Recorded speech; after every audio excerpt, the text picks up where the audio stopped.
Hello, everyone. I hope you all are doing really well. Welcome to a new session of Business and Technology. Today, we are going to cover up Chapter 7. और session शुरू करने से पहले मैं आप लोग को कुछ बताना चाहता हूं। वैसे हर सेशन में बता रहा हूं, लेकिन फिर भी ये सेशन में फिर से बता रहा हूं क्योंकि और स्टूडेंट्स ज्वाइन हो रहे हैं ऐसे सेशंस में। तो सबसे पहले एग्जाम जो आप लिखने वाले हैं, ये ACCA का जो एग्जाम लिखने वाले हैं, ACCA की पढ़ाई करने वाले हैं, इसमें सबसे बड़ा मतलब बड़ी रेस्पॉन्सिबिलिटी और इसको पढ़ने की स्टूडेंट पे ही है। और अगर स्टूडेंट पास होते हैं, if any student is passing this examination, watching this video और taking classes from somewhere, the whole 100% credit goes to the student only. It is your achievement. It is 100% your achievement. See, tomorrow you are qualified, you are going to earn a living, you are going to live your life. You are making your life. यहाँ पे आपकी जिम्मेदारी बनती है कि आप material खोले खुद ब खुद और पढ़ें, क्योंकि आप आपका फ्यूचर बना रहे हो, किसी के लिए नहीं पढ़ रहे हो. So here in these sessions, I'll be just supporting you. Or even if I spoon feed you with everything, that's again only a support. Only watching these sessions is not going to work out. What is required is you open the material yourself, you do the reading yourself, you try to learn it also. These sessions are going to be a support to you. Believe me, each and every paper, maybe you have just completed 12th तक आपको बताते थे कि ये पढ़ो ये पढ़ो ये पढ़ो ये पढ़ो, ये एग्जाम में आ जाएगा. लेकिन ये ACCA में ऐसा कुछ नहीं है. Nothing is like important kind of stuff. Everything is important in the material. So read it and try exploring it by yourself. जितना आप अपने तरफ से एक्सप्लोर करेंगे उतना अच्छा रहेगा.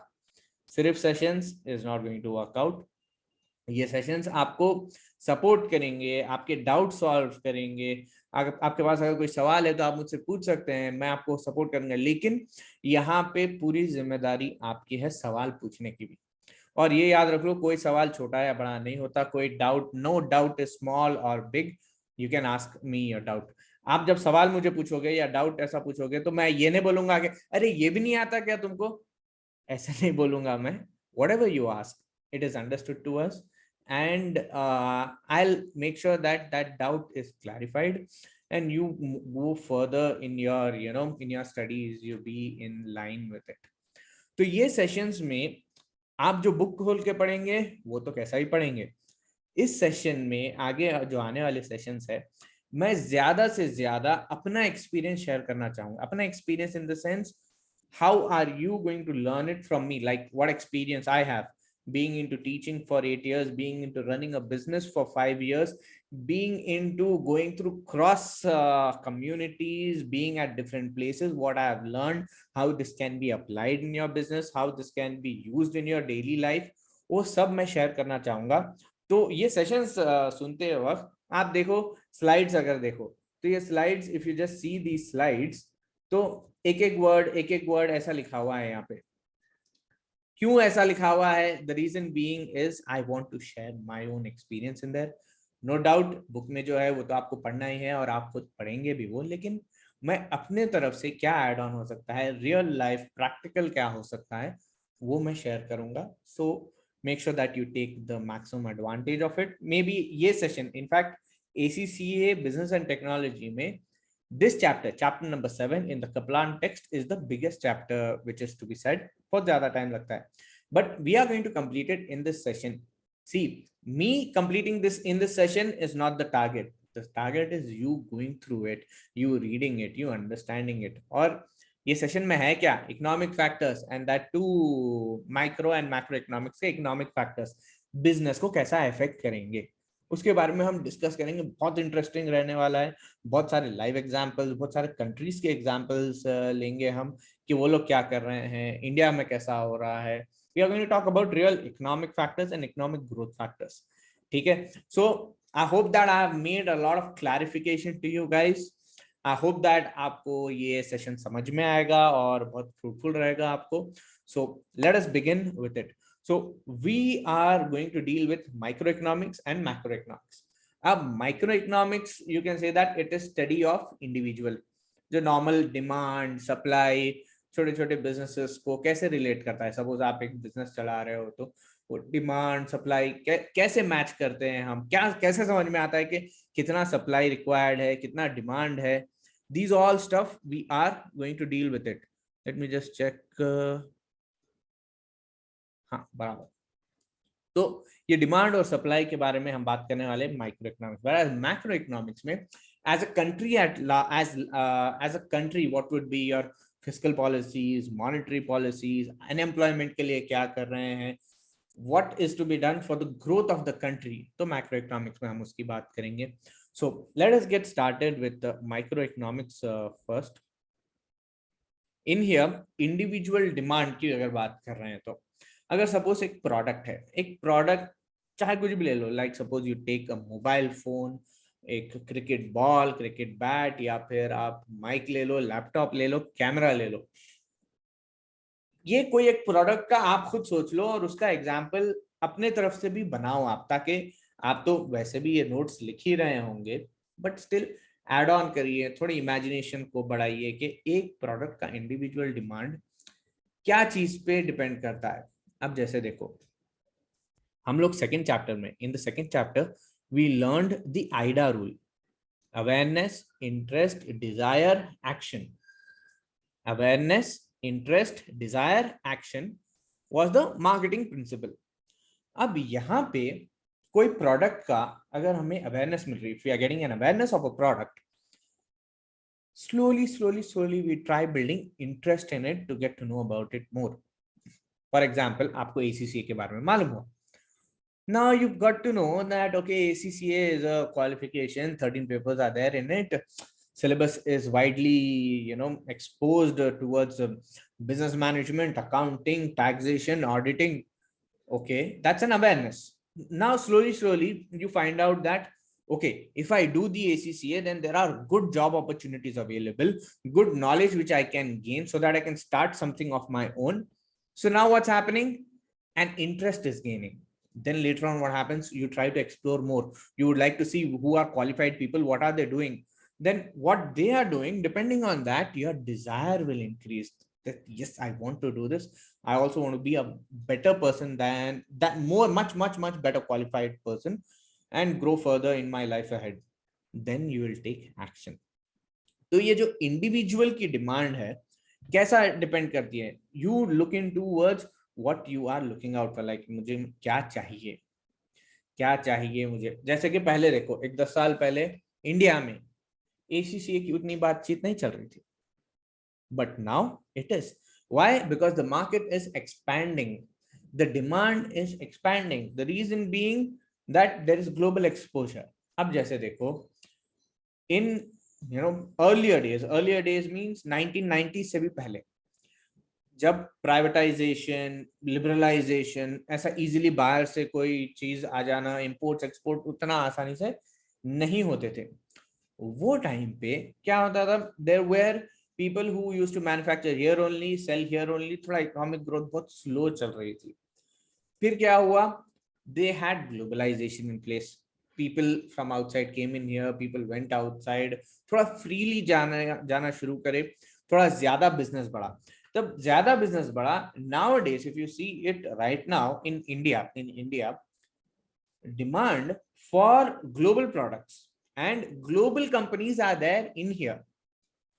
When global companies are there in here, when these companies are going global, matlab Indian companies are also going global, then the demand of an ACCA, because ACCA की जो qualification है, it does not go towards a specific country, it is not related towards a specific country's law, tax, rule, anything.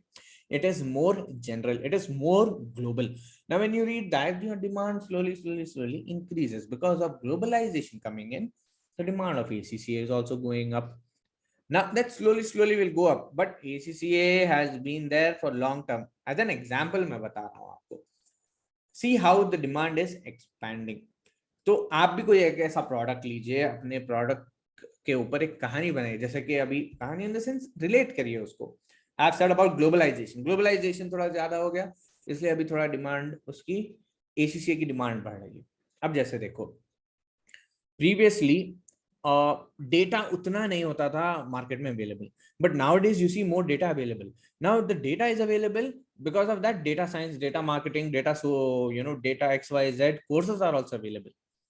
The reason being, there are more people who are using the internet, creating data, creating content, through which the demand is expanding. And also in the same way, there is contraction also in demand. मतलब कि demand कम हो रहा है, लोग उसकी interest, desire कम रख रहे हैं. तो यहाँ पे expansion and contraction of a demand can be shown with a graph. Suppose if you would have already, कहाँ गया पेन मेरा,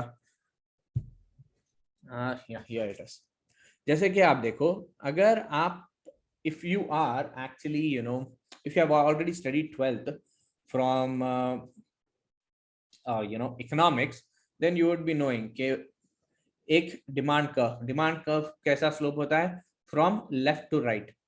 अब ये डिमांड कर्व थोड़ा सा बढ़ रहा है, या डिमांड उसका बढ़ रहा है या कम हो रहा है, that is expansion and contraction. मतलब that demand is increasing for that product और demand is decreasing for that product. That is an expansion or a contraction. Whereas how can I move forward? Yeah, whereas there are shifts in demand also. Now what is a shift in demand? Now shift in demand is like overall ये demand curve तो ये है ही, but if suppose there is an increase in demand, मतलब कि demand वो product का ही increase हो रहा है, then there is a shift in demand curve, like right side. अगर डिक्रीज हो रहा है तो it goes left side. Now ये तो ग्राफ के लिए होगा, लेकिन आपको ये समझना चाहिए कि what exactly is this demand, what exactly, मतलब कि डिमांड अगर कोई चीज का बढ़ रहा है तो on what basis is it increasing? It is increasing based on their interest. It is increasing because of the value which they are going to get out of it. और अगर कोई प्रोडक्ट का डिमांड गिर रहा है, it is because of the interest which is going down. उसकी value नहीं हो रही है, वो उसकी जरूरत अभी नहीं है लोगों को, and that's the reason the demand goes down. All right, just give me some water.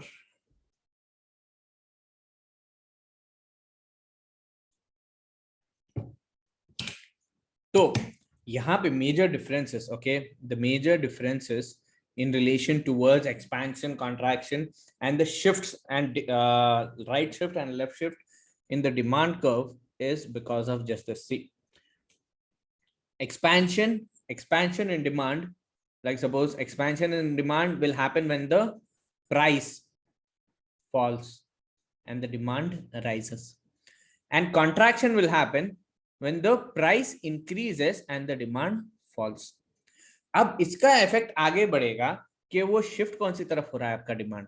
अगर आपका डिमांड कर्व ये है और नया डिमांड कर्व राइट साइड पे शिफ्ट हो रहा है, तो there is an increase in demand, and if it is going down or towards the left side, then there is a decrease in demand. I hope that you guys are all able to follow up. ये थी bookish के लिए, but आप लोग खुद से समझिए कि कोई चीज की डिमांड कैसे कम होगी या कैसे ज्यादा होगी. That all depends on the interest and desire of the customer willing to pay. As simple as that. Okay, and उसके पास और क्या क्या वजह हो सकती है. These are there in front of you, which you can just see in here. Conditions that affect demand. अच्छा, affect के अंदर ये भी आप लोग देख लो कि this two, I hope you guys would be knowing, but still ये AFFECT और EFFECT, इन दोनों के अंदर एक स्लाइड डिफरेंस है, आप लोगों को पता ही होगा, लेकिन फिर भी for the betterment of all I will explain it here. Effect is मतलब कि अब जैसे कि ये example, conditions that affect demand, मतलब डिमांड को क्या, मतलब डिमांड बढ़ेगा या घटेगा किस चीज पे डिपेंड होता है, तो वो है ये चीजें. तो ये हो गया effect. But what are the effects of a price increase? What are the effects of a price increase? मतलब प्राइस इंक्रीज हो गया, उसके बाद क्या हुआ, मतलब resultant outcome is actually EFF. मतलब एक स्लाइड डिफरेंस है, वैसे आप लोग सबको तो मालूम होगा ही, लेकिन फिर भी मैं आपको बता रहा था ना. अगर आपको फिर भी ये समझ नहीं आया तो कमेंट सेक्शन में बता दो, मैं फिर बता दूंगा आप लोग को. Now let us move forward in here. Conditions that affect demand, मतलब कि क्या चीजें हैं जो डिमांड इंक्रीज होगा या डिक्रीज होगा. Suppose income. अगर इनकम ऑफ अ प्रोडक्ट, अगर इनकम एक पर्टिकुलर पर्सन का बढ़ रहा है, if he is increasing, he is getting more income, then what will happen? He will go ahead, buy more products. He'll go ahead, spend more. Income बढ़ रहा है तो आप स्पेंड भी ज्यादा करेंगे, आप और भी चीजें खरीदेंगे, नेसेसिटीज भी खरीदेंगे और इंफीरियर गुड्स भी खरीदेंगे, मतलब थोड़ा सा और लग्जरी गुड्स भी अगर रिक्वायर्ड है तो you purchase that also. But in the same manner, if the income goes down, if the income goes down, your demand for a product also will go down. You'll start talking के अरे वो चीज की जरूरत हमें नहीं है, we don't need that, why should we buy it? And believe me, जैसे कि बहुत सारे सोशल मीडिया पे ट्रेंड भी चलता है कि empty pockets will teach you the best lesson. Empty pockets will teach you the best lessons for your life. तब जाके क्या होता है मालूम? अब सपोज आप कोई दुकान गए हैं, कोई शॉप, कोई मॉल को गए हैं, व्हाट हैपेंस देयर? आप चीजें कौन सी खरीदते हैं? बस जो अच्छी दिख गई वो खरीदते हैं. मतलब दो तरीके के लोग रहते हैं, जो बस दिखने में अच्छा लग रहा है, वील गो बाय इट. मैं भी कभी कभी करता हूँ, दिखने में अच्छा लग रहा है, ये पहनेंगे अच्छा लगेगा, या ये खरीदेंगे, ये खाएंगे अच्छा लगेगा. But there are two types. One is you purchase whatever you want. Now when you purchase whatever you want, मतलब जो अच्छा दिखा, जो चाहिए ले लिया, जो चाहिए ले लिया, then faster your pocket will become zero.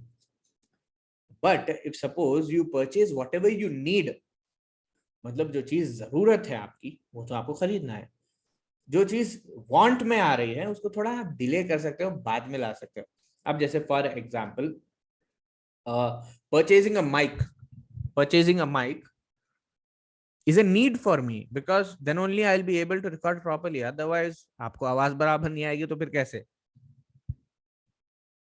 But purchasing a mic for you students have to purchase a mic. Is it a need? No, it can be a want. Purchasing a laptop for yourself is a need because you're going to learn on that, provided you only learn on that. Okay, depending आपकी income पे क्या हो रहा है, कि आपकी income ज्यादा हो रही है, आप परचेज ज्यादा करेंगे. Then depending on the taste of the good, जैसे कि taste of not only food products but taste ऐसा भी रहता है, फैशन का टेस्ट है कि अरे ये ड्रेस पहनेंगे तो थोड़ा अच्छा लगेगा, ये नॉर्मल ये ब्लेजर पहनेंगे ये अच्छा लगेगा, और this is a particular need for us, और I like this type of products. तो ये टेस्ट के ऊपर आपका प्रोडक्ट डिपेंड करता है. अब ये कौन देखते हैं? Businesses. Like if I am running a business, I look in towards the taste of the people. ना टेस्ट ऑफ द पीपल जैसे कि देखो, in some places, suppose I have to target some people who are at the age of 35 to 45, and I have to sell them a dish. I'm at a restaurant, I have to sell them a dish. So I'll have one biryani plate which will be around 200 rupees, and that same photo I'll use it for a biryani for 500 rupees. Those customers like 35 to 50, matlab 35 to 40 years of age, most of them will be like, let us just go with quality. They'll think that more price equals to more quality, and they'll buy that for 500. Customers will prefer. The other way around, if it is a student crowd, students a lot, teenagers a lot, what will they see? They'll see whatever is the mid range. तो उसके लिए एक strategy अलग बनती है. तो demand consumer का कैसा है, उसी के हिसाब से people place their products. Understand this. किस चीज का कैसा डिमांड है? अरे अच्छा, इस चीज का डिमांड बढ़ रहा है तो थोड़ा हम भी अपना दाम लगाएं.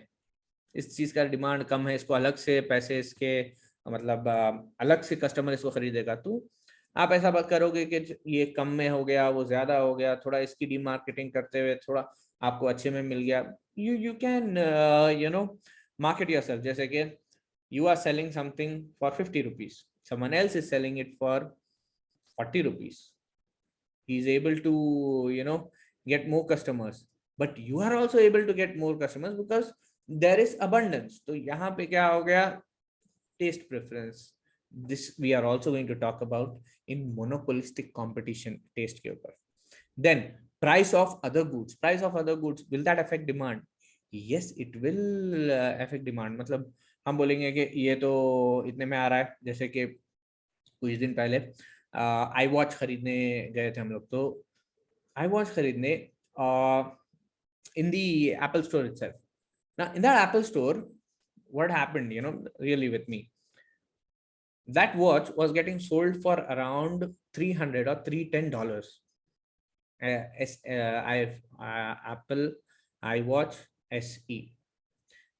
At the same time, what did we do is looked out for, shall we go with this Apple Watch or shall we go with some other watch?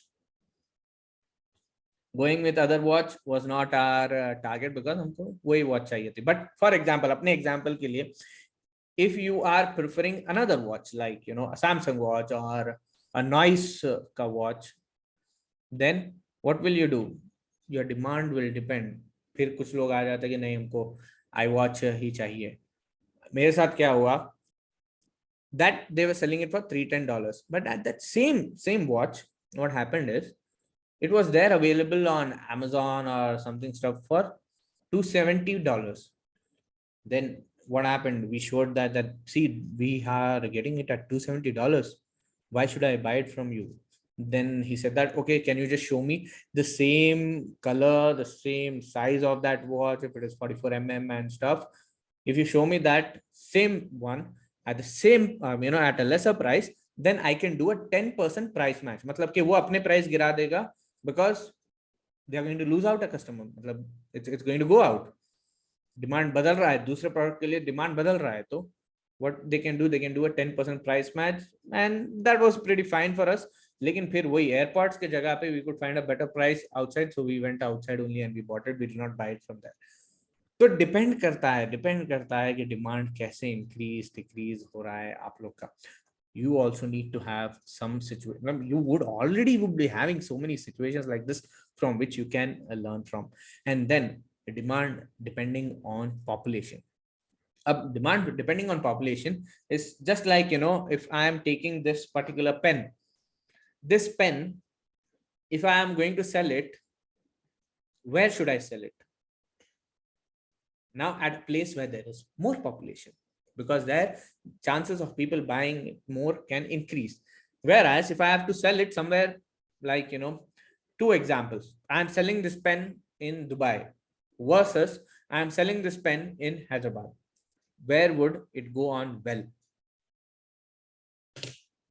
In no doubt it would be Hyderabad, because there is a huge population who's studying, whereas compared with Dubai, there's more population which is working, would not prefer a pen, but people who are studying will prefer a pen. So depending on demand kahan pe ho raha hai, kaisa ho raha hai, you would place your products there. Now, moving forward, talking about elasticity of demand. अब elasticity of demand में के आपका demand like percentage change in quantity demanded divided by percentage change in price.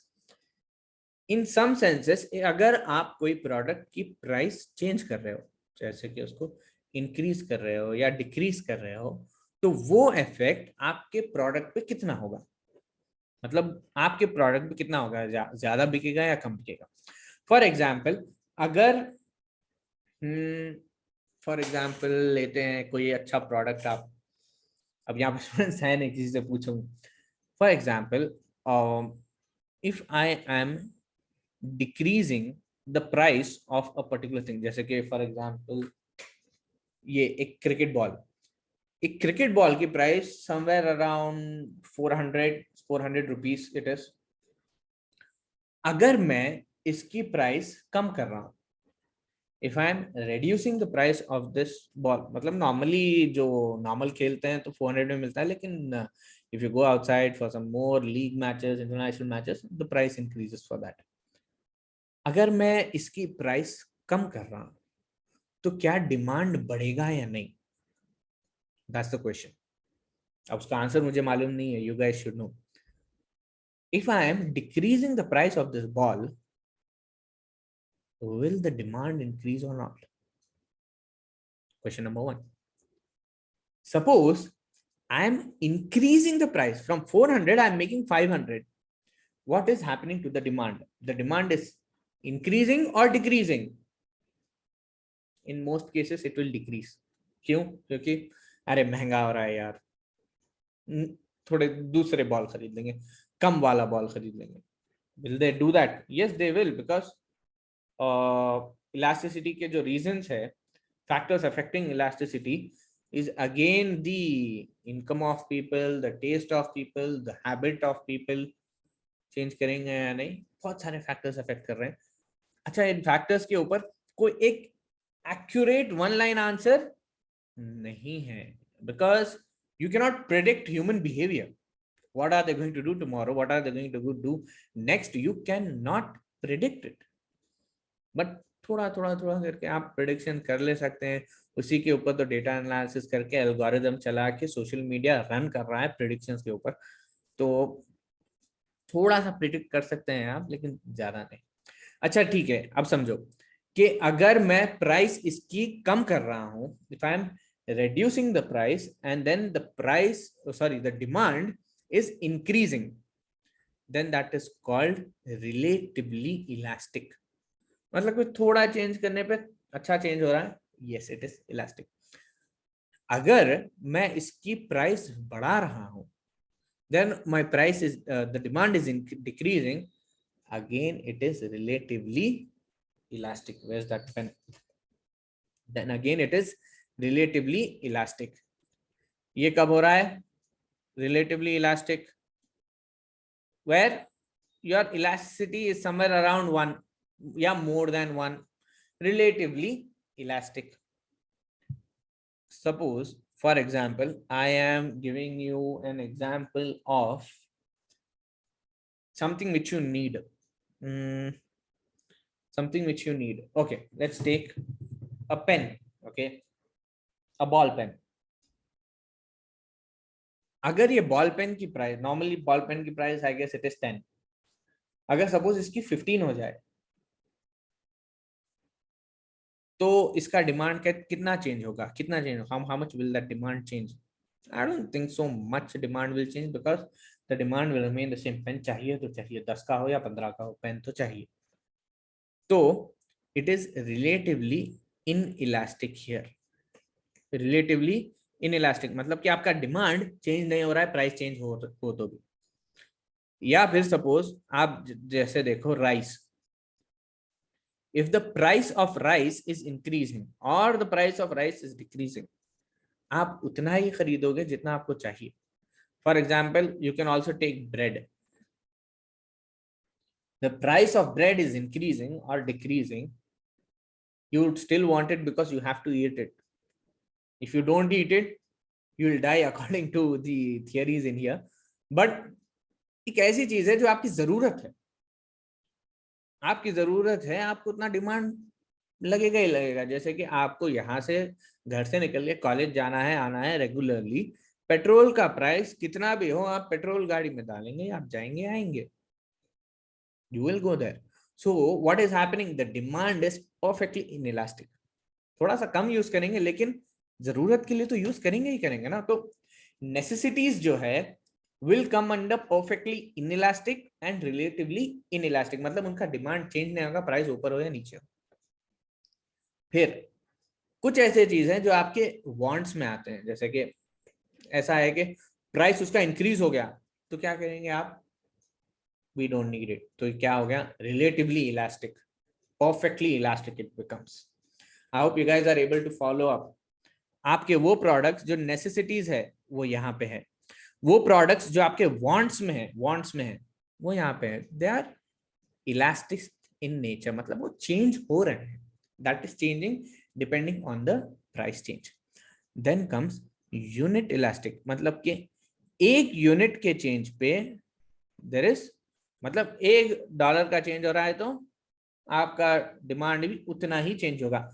Equivalent proportion, 1 unit change equals to 1 unit. तो ये unit elastic बन गया. I hope that you guys are all able to follow up. ये सब कहां पे depend कर रहा है?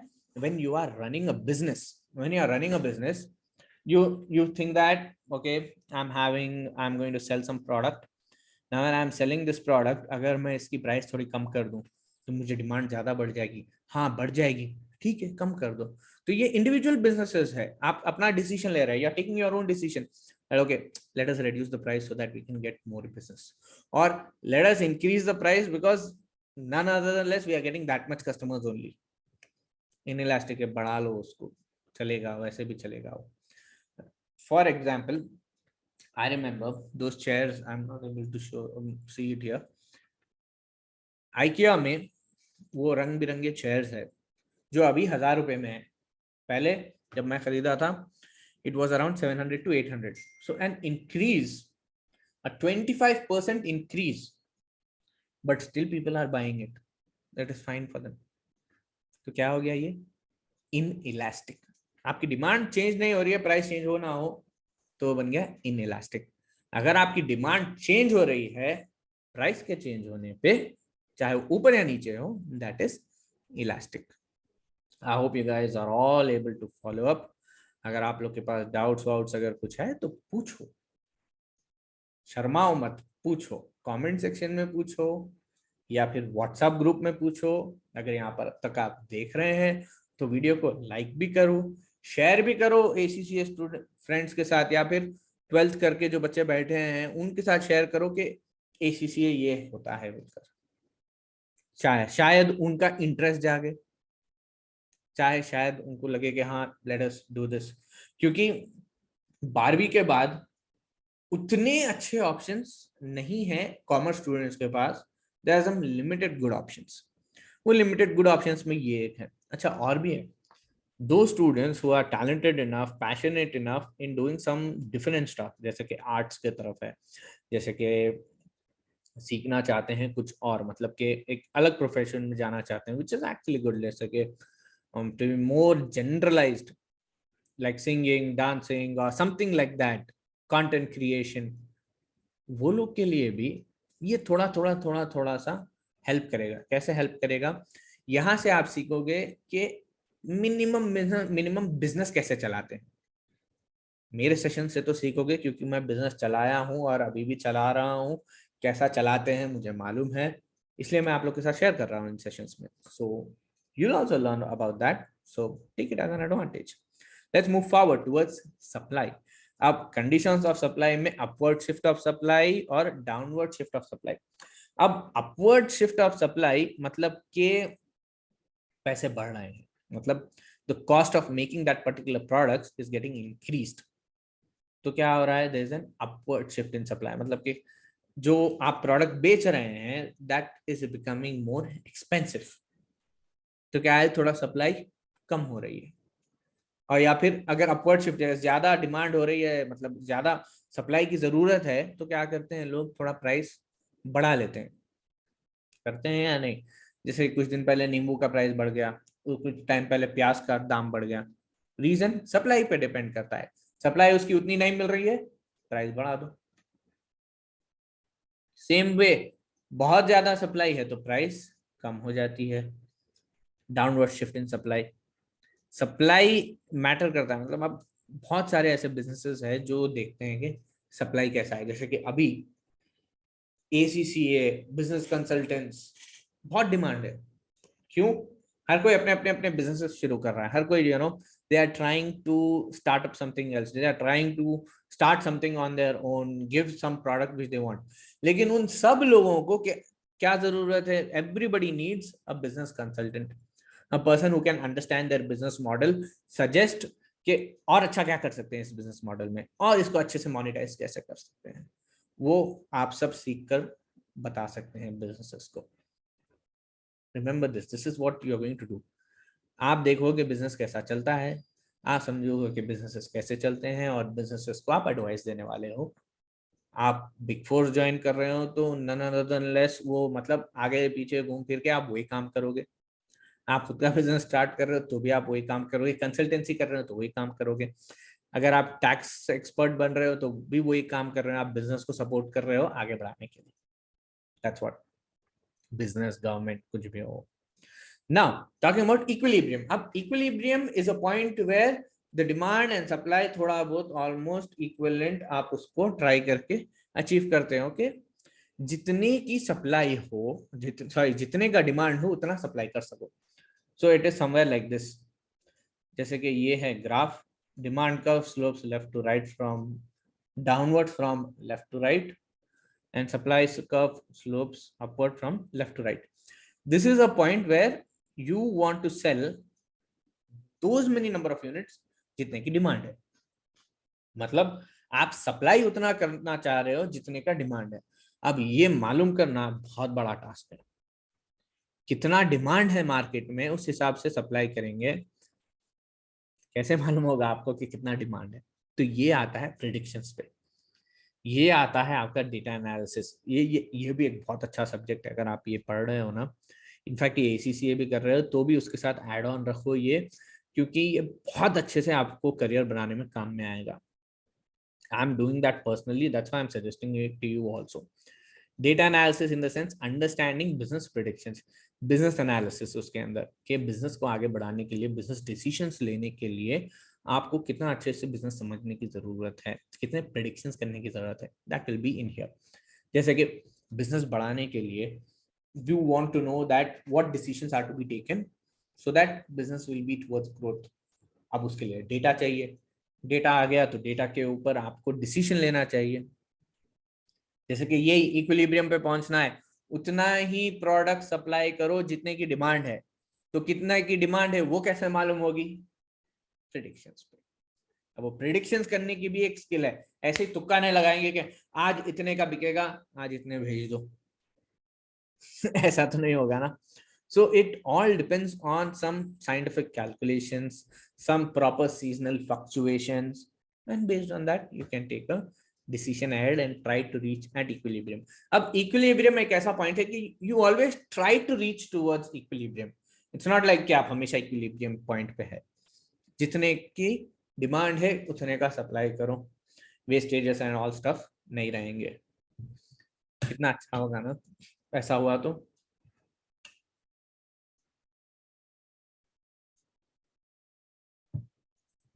आई होप आप सबको समझ आ रहा है. सेशन थोड़ा सा लंबा है, ये वाला सेशन थोड़ा सा लंबा है, लेकिन मैक्सिमम सेशंस मैं कोशिश कर रहा हूँ कि आधे घंटे के अंदर अंदर खत्म करूँ. Reason being is just because I want you guys to be concentrating on this session only up to that much that it supports you to understand the subject and you pass the examination and also remember it for a lifetime. बस class लेते ही जाना, लंबी की लंबी class लेते ही जाना, वो मेरा टारगेट नहीं है. एक ही चीज को बार बार एक्सप्लेन करना वो मेरा टारगेट नहीं है. आप लोग समझदार बच्चे हो, आप लोग खुद आगे बढ़ोगे. Okay. Then talking about minimum price. अब जैसे कि देखो, इकोनॉमिक फैक्टर्स की बात कर रहे हैं हम एक्सटर्नल एनालिसिस में. गवर्नमेंट या मतलब there should be a minimum price and there should also be a maximum price. ये मिनिमम प्राइस मैक्सिमम प्राइस है क्या? सपोज आप कुछ बिजनेस कर रहे हैं और बिजनेस करते हुए आप अपनी खुद की एक मिनिमम प्राइस रखना चाहिए and there should also be a maximum price at which you should keep. मतलब क्या है? Suppose you are selling something, there should be a minimum price. It should not be for free. There should be a minimum price. Otherwise, it's of no use. And there should also be a maximum price, एक upper limit. अब जैसे कि ये देखो, मैं आपको और अच्छे से समझाता हूँ. इसमें आप कभी कोई प्रोडक्ट बेच रहे हो, ओके, ये हो गया अपर लिमिट मतलब मैक्सिमम प्राइस, और ये हो गया मिनिमम प्राइस. ठीक है. आपको इतने पे तो बेचना ही बेचना है. जैसे कि आप बेच रहे हो एक क्या बोलूं मैं, क्या बोलूं, ये एग्जांपल अच्छा रहेगा या नहीं सोच रहा हूं. सपोज आप बेच रहे हो एक drone. Okay, this is a drone. इससे भी कभी कभी मैं शूट करता हूँ. आप देखो मेरे चैनल पे थोड़े वीडियोस हैं. सपोज आप एक ड्रोन बेच रहे हो. एक ड्रोन की वैल्यू नॉर्मल मार्केट में it is somewhere around 200 to you can take $2,000 to $3,000. मैं जो ड्रोन लिया हूं दैट इज समवेयर अराउंड $500. अब suppose I am the seller. और देयर इज गवर्नमेंट इंटरवेंशन। जब गवर्नमेंट इंटरवेंशन हो रहा है और आप खुद कुछ बेच रहे हो, आप सबसे पहले ये देख लो कि आप मिनिमम क्या प्राइस पे उसको बेच सकते हो with a profit margin. Minimum price is not that के कम प्राइस पे, minimum price at which you can sell. So maybe he can sell it at a minimum price of around $400 with some profit. And then there is a maximum price. A maximum price they'll keep it as 550. क्योंकि अगर आप उससे भी थोड़ा ऊपर जाओगे तो customer बोलेगा कि अरे ये तो उतने की तो जरूरत ही नहीं है, इतना महंगा तो हमको नहीं चाहिए। इतने से ड्रोन को, इतने मतलब ये छोटे से ड्रोन की बात कर रहा हूँ, पूरे ड्रोन्स की नहीं। बहुत ड्रोन्स बहुत महंगे भी होते हैं। तो you are setting up a minimum and maximum price के इतना तो होना चाहिए। अब और देखो गवर्नमेंट इंटरवेंशन हो रहा है तो क्या हो रहा है, गवर्नमेंट बोलेगी कि आपको इससे ज्यादा का ड्रोन नहीं बेचना है in that particular category. Why? Because if you are selling it more than this point, then the consumer will not have that particular advantage, the consumer will not have that much power to purchase it, क्योंकि आप खाली खाली महंगा बेच रहे हो। ये maximum price है, इससे महंगा आप नहीं बेच सकते। That is called maximum price. फिर आता है ये सस्ता प्राइस, इससे कम आप नहीं बेच सकते, इससे कम पे नहीं बेचना चाहिए। क्यों? अगर आप इससे कम पे बेचोगे तो आपके जो बाजू के कॉम्पिटिटर्स है वो लोग सर्वाइव नहीं कर पाएंगे। अगर आप इससे कम में बेचोगे तो what you are doing is indirectly killing your competition. And if you are doing so, क्या होगा? अगर आप कंपटीशन को मारोगे तो फिर उसके बाद क्या होगा? कंपटीशन रहेगा नहीं। फिर जब आप जो प्राइस पे बेचोगे वो प्राइस पे आप बेच सकते हो। तो what will happen there? A monopoly will become there. There will be a problem. A person who can rule the market can come, and if that happens, तो फिर वो प्राइस बढ़ा के बेचेगा, कस्टमर का फायदा नहीं होगा। तो गवर्नमेंट इंटरवेंशन करके क्या करता है, बोलता है कि you should have a minimum price and a maximum price. You should not sell more than that price. You should not go less than that price. तो क्या होगा? मार्केट थोड़ा स्टेबल रहेगा। There will be a stable growth in the market. आप सब समझ रहे हैं ना? Are you guys understanding everyone? If yes, तो yes बोलो, कमेंट करो, मैसेज करो, मुझे अच्छा लगता है, हमारी एनर्जी बढ़ती है इससे। आगे बढ़ते हैं, चलो। फिर आता है economic behaviour, short term long term cost behaviour. Now in the short term long term cost behaviour आप देख रहे होंगे कि एक ग्राफ बनाते हैं, ग्राफ के अंदर graph go somewhere like this. जैसे कि मैं भी आप लोग को बताता हूँ कि लॉन्ग टर्म शॉर्ट टर्म में जैसा आप लोग ये देखे होंगे कि long term average cost it goes somewhere like this, ये ऐसा होता है। फिर लॉन्ग टर्म के अंदर भी somewhere like this it goes off. Long term short term के अंदर this is a short term, मतलब कि प्राइस पहले ज्यादा होता है, फिर कम होता है, फिर ज्यादा होता है। लॉन्ग टर्म में पहले ज्यादा होता है, फिर थोड़ा कम होता है, फिर एक स्टेबल प्राइस पे आ जाता है। अब इसके रीजंस क्या है? You guys need to understand this economic behaviour. I am going to clear off these drawings. इसका रीजन क्या है? देखो, अगर शॉर्ट टर्म में अगर आप कोई बिजनेस शुरू कर रहे हो तो बिजनेस शुरू करने के लिए सबसे पहले लग जाता है इन्वेस्टमेंट, फिक्स्ड कॉस्ट लग जाता है, मशीनरी वो सब आप ले रहे हैं स्टार्टिंग में तो आप पहले इन्वेस्ट करते हैं उतना। अब पहले इन्वेस्ट करने के बाद क्या होता है, what happens when you invest that much amount, heavy बल्कि इन्वेस्टमेंट हो गया, तब आप काम करना शुरू करते हो। तो काम करना शुरू करते हो तो एम्प्लॉयज को हायर करते हो आप। जब एम्प्लॉयज को हायर करते हो तो उनको प्रोडक्शन के ऊपर देते हो, तो वहां पे हो गया आपका वेरिएबल कॉस्ट, यहाँ हो गया फिक्स्ड, फिर आ गया वेरिएबल। तो क्या हो गया, यहाँ पे बिकना शुरू होता है। तो जब बिकना शुरू होता है तो आपका जो कॉस्ट पर यूनिट है वो थोड़ा कम होता है। लेकिन फिर जैसा जैसा आप लोग बढ़ाना शुरू करते हो, लोग काम करने वाले बढ़ते हैं, तो कॉस्ट फिर से ऊपर हो जाता है according to short term graph. लेकिन इसका समझने की बात यही है कि आपको कम वक्त में आपके इन्वेस्टमेंट को अगर निकालना है तो फिर तो आपका कॉस्ट बढ़ेगा ही बढ़ेगा। सपोज आप इन्वेस्ट कर रहे हो 5 lakh and that is for थोड़ा छोटा सा वक्त, 2 से 3 साल के अंदर ही आपको 2 से 3 साल में आपको प्रॉफिट भी कमाना है और जो इन्वेस्टमेंट करे हो वो भी निकलना है। तो आपको तो बहुत महंगा पड़ेगा वो, क्योंकि आपको जल्दी जल्दी जल्दी जल्दी सेल करना है। So in the short run, what happens is the price is up, it falls, and then again it rises, the cost. और लॉन्ग टर्म में जैसे देखो, अगर आपको यही 5 लाख है, ये 5 लाख ही जो आपको रिटर्न लेना है और प्रॉफिट भी कमाना है, तो स्टार्टिंग में कॉस्ट बड़ा होगा लेकिन उसके बाद कम हो जाएगा और फिर वैसे ही चलते रहेगा। मतलब कि आप स्लोली स्लोली रिकवर कर लोगे उसमें से, आपके पास टाइम ज्यादा है ना, जल्दबाजी नहीं है आपको। आप ट्राई करेंगे कि अच्छे से आप बेच सके और मार्केट में be there, you try to be there for a longer period of time. समझ आ रहा है आप लोग को? मैं कोशिश कर रहा हूं कि आप लोग को और अच्छे से बिजनेस माइंडसेट से समझा सकूं। जैसे कि आप पहले लगाओगे पैसे रेंट का, जगह का, खरीदोगे, करोगे। when you purchase a place and you start doing business there, or you pay some advance and stuff and start doing business there, what will happen in there? You would want, okay, you would want, और या फिर आपके जो पैसे लगे हुए हैं उसको सब निकलने के लिए बहुत ज्यादा टाइम लगेगा। अगर वो ज्यादा टाइम लग रहा है तो आपके पास टाइम ज्यादा है, you will be able to recover that amount and also recover some profits also from it. लेकिन आपके पास शॉर्ट टर्म है तो फिर you will not be able to recover it fast. आपको जल्द से जल्द आपका कॉस्ट भी बढ़ेगा, you will have to recover a lot from it, so आपका ऑटोमेटिकली कॉस्ट बढ़ जाएगा।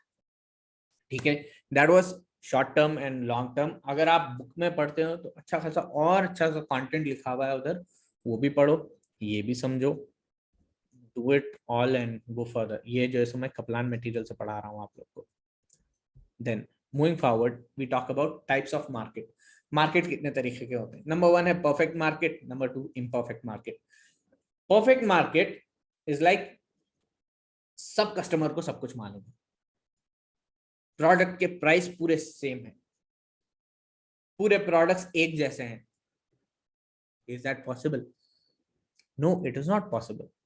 That's why it is called perfect market is a myth. It does not exist, है ही नहीं वो। परफेक्ट कितना कैसे हो सकता है? मार्केट परफेक्ट हो सकता है क्या? नहीं हो सकता है। सब कस्टमर को पूरा प्राइस मालूम है, प्रोडक्ट के पूरे डिटेल्स मालूम है, हो सकता है क्या? नहीं हो सकता है।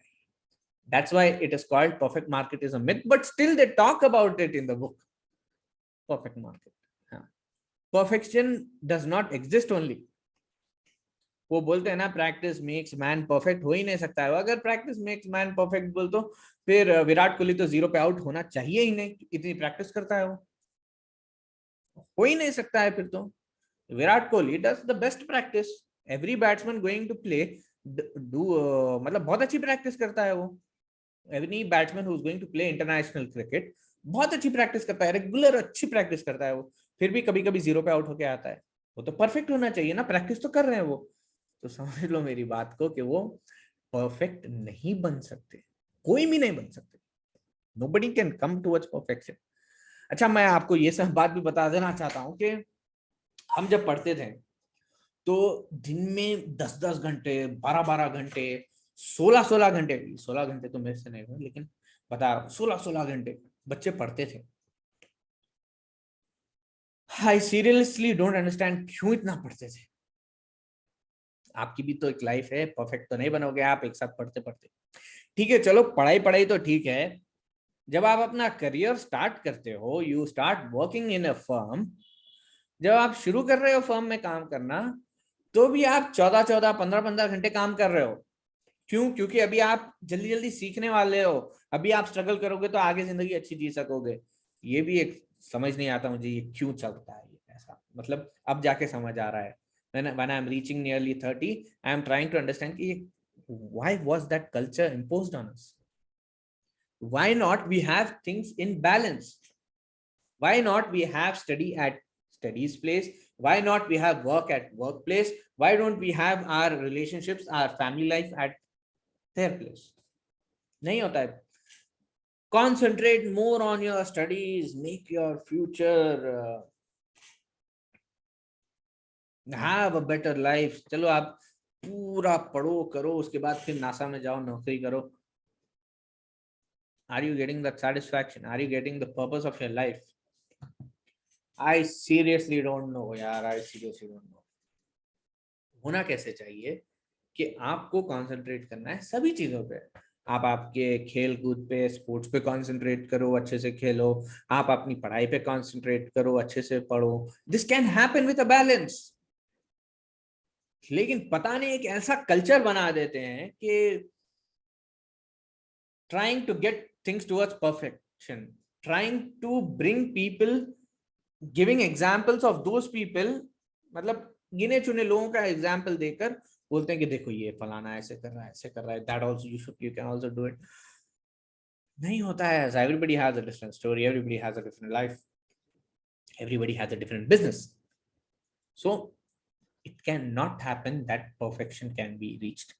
Perfection reaching is not possible at all. आपको भी बोल रहा हूँ, आप सब पढ़ रहे हो, मैं बोल रहा हूँ, क्वालिफाइड हूँ मैं, सर्टिफाइड मैनेजमेंट अकाउंटेंट क्वालिफाइड हूँ, पिछले 8 साल से प्रोफेशनल स्टडीज ही पढ़ा रहा हूँ, उससे पहले से ये पढ़ते ही रह रहा हूँ पूरे प्रोफेशनल स्टडीज। और ये भी एक बड़ा दिमाग खराब का मिथ है, अगर आप लोग बीच में देख रहे हो तो वेरी गुड। एक ट्रेंड पीछे पड़ा हुआ है कि हमको सीए करना है, सीएमए करना है, एसीसीए करना है, सीपीए करना है, एक साथ सीए सीएस सीएमए ये सब करना है। भाई आपको जिंदगी जीना है। जो भी है सुन रहा है, you have to live a life, and to live that life this is going to help you. This is a really small part of your life, you have a much bigger life to live. तो much bigger life to live के लिए ये चीज आपको support कर रही है, that's it, nothing else. इसको इतना मत बढ़ा दो कि क्या कर रहे हो लाइफ में, एसीसीए कर रहा हूं। नेक्स्ट कुछ सवाल बाद पूछेंगे, क्या कर रहे थे लाइफ में, बोलते एसीसीए कर रहा था, एसीसीए बन गया। अब क्या कर रहे हो लाइफ में, बोलते जॉब कर रहा। नहीं, आपके पास कुछ पर्सनल गोल्स भी होने चाहिए यार, then only you will have that fun of living. तो आपकी क्वालिफिकेशन से आपको प्लीज ऐसे नोटिस मत करो। जैसे कि कोई पूछता है कि आपका नाम क्या है, मैं बोलूंगा मैं नासिर, क्या करता हूँ, तो बच्चों को पढ़ाता हूँ। I'm a teacher. I teach people. I teach people. That's it. I run business. I teach people. ये नहीं बोलता हूँ कि मैं एक सर्टिफाइड मैनेजमेंट अकाउंटेंट हूँ, मैंने एमकॉम किया है, बीकॉम किया है, मैंने एसीसीए किया है, मैंने मैंने ये सब नहीं बोलूंगा मैं। वो that does not matter. Okay, what matters is what's there in your head and how you go ahead further.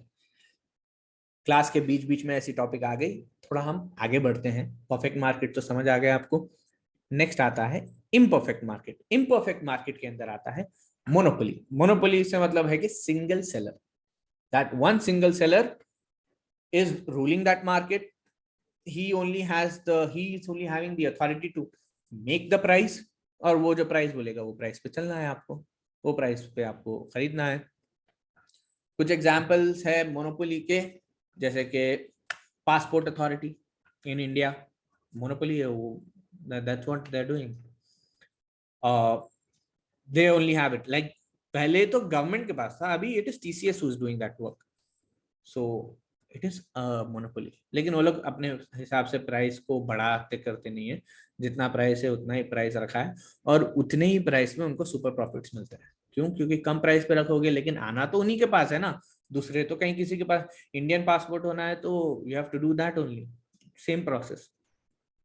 Okay, then comes something interesting which is monopolistic competition. अब ये मोनोपोली और मोनोपोलिस्टिक कंपटीशन में क्या फर्क है? Monopoly में क्या है, सिंगल सेलर है। Monopolistic are the price makers, मतलब अपने अपना प्राइस बनाते हैं। मोनोपोली जो प्राइस बनाता है सबको एक्सेप्ट करना पड़ता है क्योंकि वही एक सेलर है। मोनोपोलिस्टिक में क्या होता है, फॉर एग्जांपल ले लो रेस्टोरेंट। अगर एक रेस्टोरेंट कोई चीज बना रहा है, अपने तरफ से रेसिपी बना रहा है, तो वो अपना प्राइस रखेगा। दूसरा रेस्टोरेंट है, अपनी रेसिपी बनाएगा, अपना प्रोडक्ट बनाएगा, अपना डिश बनाएगा और अपना प्राइस बताएगा। So they are two different stuff. Yes or no? Two different stuff, two different dishes. So like that, they are having their own prices. It is not like एक head restaurant है बोल रहा है कि यही price पे आपको ये बिरयानी बेचनी होगी या चिकन इतने ही प्राइस पे बेचना होगा आपको। Nothing like that. You yourself are making it, right? Sell it at what price you want. There is no upper cap on it. Say that this is the so and so dish, I'm selling so and so dish at so and so price. This is so and so number of dishes, this is the buffet price which I want to. अब वो customer के ऊपर है कि वो हाँ ठीक है, I am ready to pay that और नॉट बोले, but you yourself are making your price. Okay, then comes oligopoly, where there are a group of people, a group of companies, cartel बन के प्राइस मेक करते हैं वो लोग। मतलब कि सब लोग इतने दाम पे बेचेंगे, अच्छे प्रॉफिट्स कमाएंगे, ऐसे एक टीम अप करके कंपनीज होते हैं। Now, I hope you guys have understood the difference between monopoly and monopolistic. Differentiated products बेचते हैं, monopolistic. Oligopoly, almost similar kind of products in a cartel. In a cartel मतलब के एक group बना के, फॉर एग्जाम्पल जैसे cartel देखो के पेप्सी, कोका कोला, वो लोग जो है ना एक दो राइवल कॉम्पिटिटर्स है, still they have a cartel. They मतलब कि वो लोग प्राइस वॉर में नहीं चले जाते. पहले होता था प्राइस वॉर, लेकिन अब नहीं है, क्योंकि उनको भी मालूम है कि भाई प्राइस हमको सेट करना है और वही प्राइस सेट पे हम सब बेचेंगे and then we learn good profits. That's what they are doing. Now perfect imperfect market हो गया. Now we'll move towards macro economics. अब macro economics is the study of land, जिससे आते हैं रेंट, लेबर जिससे आते हैं वेजेस, जिसको देते हैं वेजेस, कैपिटल जिससे होता है इंटरेस्ट, एंड एंटरप्रेन्योरशिप जिससे होता है प्रॉफिट. अब ये हो गया आपका सेशन 1 ऑफ चैप्टर 7. अब सेशन 2 ऑफ चैप्टर 7 मैं आपको थोड़ी देर में फिर मतलब I am breaking it down. तो आपको next session will be the session 2 of macro economics. मतलब वो मैक्रो इकोनॉमिक्स रहेगा. Micro economics is done and the first part of chapter 7. थोड़ा सा बड़ा है ना, तो इसलिए I am dividing it into videos. So I am ending this session right now. I hope that everybody is able to understand it till here. अगर आप लोग समझ सके हो तो फिर जाओ मटेरियल खोलो, मटेरियल पढ़ो, पूरे डिटेल्स में पढ़ो, बोलो कुछ डाउट है तो. और वहां पे टेस्ट अंडरस्टैंडिंग्स भी है, क्योंकि ये टेस्ट योर अंडरस्टैंडिंग्स है, मेरी नहीं, आपकी. तो आपकी अंडरस्टैंडिंग समझना है कि आपको समझ आया या नहीं. देखो सवाल है उसके आपके सामने. जब सवाल पढ़ते हो ना, when you read that question, try figure out a practical situation in your head. Try figuring out product का डिमांड, सप्लाई, प्राइस कब बढ़ेगा, प्राइस बढ़ेगा तो डिमांड घटेगा. अच्छा, ऐसा कोई प्रोडक्ट के बारे में सोचो, आपको आंसर समझ में आएगा. टेस्ट योर अंडरस्टैंडिंग्स करो. जल्दी मैं एक सेशन करूंगा which I'll be trying to take a mixture of test your understandings and I'll explain you how you answer it, but try doing it at your end right now. I'll see you guys in the next session. Till then, try to figure out that what it is, how it is. समझने की कोशिश करो और अपने sessions में आगे बढ़ो. 20th of June को, मतलब अभी 10 दिन बाद फाइनेंशियल अकाउंटिंग शुरू हो रहा है और 20 दिन बाद शुरू हो रहा है मैनेजमेंट अकाउंटिंग. ये सेशंस तो चलते ही रहेंगे अपने ही पेस पे, स्लोली स्लोली चलते रहेंगे, वो भी ऐड हो जाएंगे.